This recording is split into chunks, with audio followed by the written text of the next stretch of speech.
లోక్సభలో ప్రవేశపెట్టినటువంటి బడ్జెట్ గత 3 సంవత్సరాల్లో ఇది పూర్తి స్థాయి బడ్జెట్.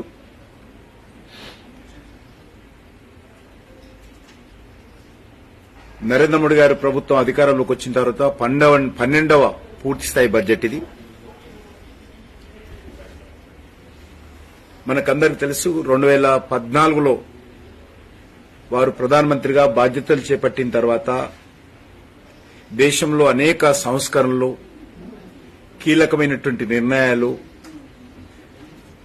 తీసుకోవడం జరిగింది. దేశ భవిష్యత్తు దృష్ట్యా, దేశ అవసరాల దృష్ట్యా, దేశం అభివృద్ది జరగాలనేటువంటి లక్ష్యంతో అనేక కీలక నిర్ణయాలు తీసుకున్న తర్వాత ఈరోజు అవి ఫలితాలు కూడా మనకు లభిస్తా ఉన్నాయి. పేదరిక నిర్మూలన కానీ, మౌలిక వసతుల కల్పన కానీ, విద్యారంగ సౌకర్యాలు మెరుగుపరచడం కానీ, అనేక రంగాలలో చాలా స్పష్టంగా ఈరోజు అభివృద్ది ఫలాలు మనకు కనిపిస్తా ఉన్నాయి. కానీ ఈరోజు ప్రవేశపెట్టినటువంటి బడ్జెట్ ఇది ఒక ప్రత్యేకమైనటువంటి బడ్జెట్. ఇది పూర్తిగా మధ్యతరగతి ప్రజలకు